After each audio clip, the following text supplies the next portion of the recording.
दोस्तों, यदि आपके घर में बहुत सारे पौधे हैं, ख़ास तौर से इंडोर प्लांट, और उन इंडोर प्लांट्स में बहुत सुंदर सी चमक हो, बढ़िया एकदम कलरफुल उसकी पत्तियां हो, और यदि आपके पास फूल वाले पौधे या फल वाले पौधे हों, तो बेहतरीन सी बर्ड्स हों, बहुत बढ़िया से एकदम ब्लूमिंग हो रही हो, तो मज़ा आ जाता है गार्डनिंग का।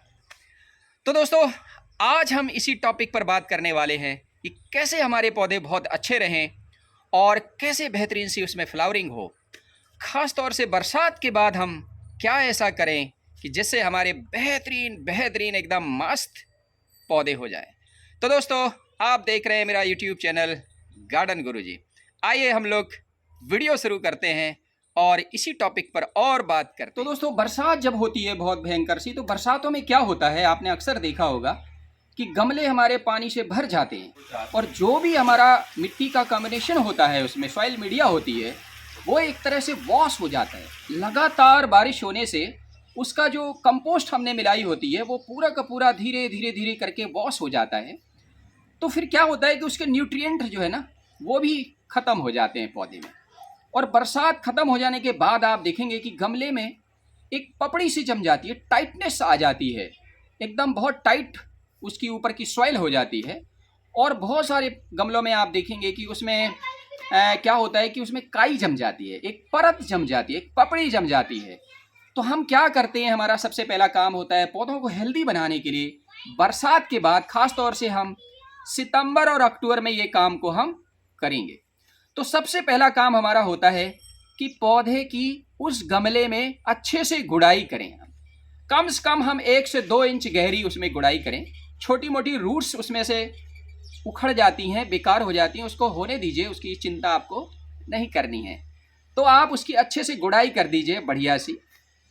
तो जब आप गुड़ाई करेंगे तो आप देखेंगे कि मिट्टी जो टाइट मिट्टी है वो ऊपर आ जाएगी।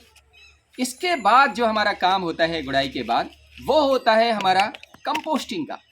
तो आप बढ़िया सी कंपोस्ट जो भी आपके पास अवेलेबल हो, लीफ कंपोस्ट हो या आपके पास कोई भी और वर्मी कंपोस्ट हो या साधारण सी कंपोस्ट हो, उस कंपोस्ट को आपको मिट्टी में मिलाना है।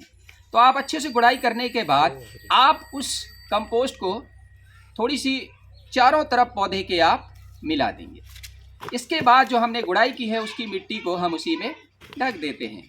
और ये सब करने के लिए हम बरसात के बाद जितने भी हमारे इंडोर आउटडोर प्लांट्स होंगे, उन सब में ये काम हमें करना है।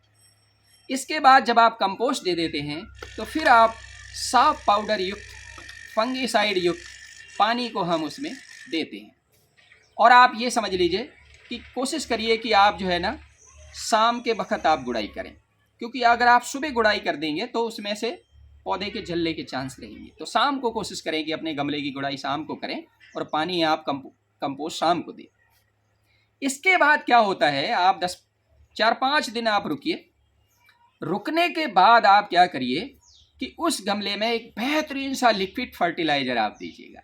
तो जैसे अभी आपने कंपोस्ट दी थी, तो कंपोस्ट के बाद आप लिक्विड फर्टिलाइज़र देंगे। अब आप ये सोच रहे होंगे कि लिक्विड फर्टिलाइज़र कौन सा होता है। तो अमूमन जो मैं लिक्विड फर्टिलाइज़र बनाता रहता हूँ, अक्सर ही मैं जो अपने पौधों में देता हूँ, वो मैं देता हूँ सरसों की खली का लिक्विड फर्टिलाइज़र। तो दोस्तों, ये कैसे बनता है, इसका मैं वीडियो आपको पहले भी कई बार बना चुका हूँ, और अभी भी मैं इस वीडियो के पब्लिश होने के बाद में ये वीडियो लिक्विड फर्टिलाइज़र वाला मैं डालने वाला हूँ, तो उसको आप देख लीजिए। तो दोस्तों, क्या होता है कि आप जब आपने गुड़ाई कर दी, आपने कंपोस्ट दे दी, उसके 2-3 दिन बाद आप लिक्विड फर्टिलाइज़र आप दीजिएगा। तो चाहे आपका इंडोर प्लांट्स हो, चाहे आपके एडेनियम हो, जितने भी प्लांट्स हैं आपको सब में वो लिक्विड फर्टिलाइज़र आपको देना है। उसकी मात्रा मैं अभी अगले वीडियो में बताने वाला हूँ। तो दोस्तों, जब आप लिक्विड फर्टिलाइज़र को देते हैं, कुछ इस तरह का वो लिक्विड फर्टिलाइज़र होता है, आप देख लीजिए। ये देखिए, ये मैंने तैयार करके रखा हुआ है। तो ये जब आप लिक्विड फर्टिलाइज़र देंगे तो बेहतरीन सा बेहतरीन इसमें नाइट्रोजन की मात्रा है और शानदार सी चमक पौधों में आ जाती है।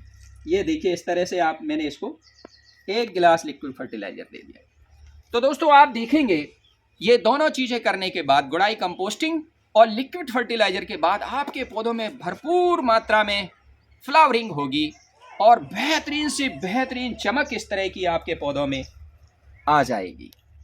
तो दोस्तों, ये काम थे आपके जो बरसात के बाद आपको अगस्त सितंबर में अक्टूबर में आपको करने चाहिए।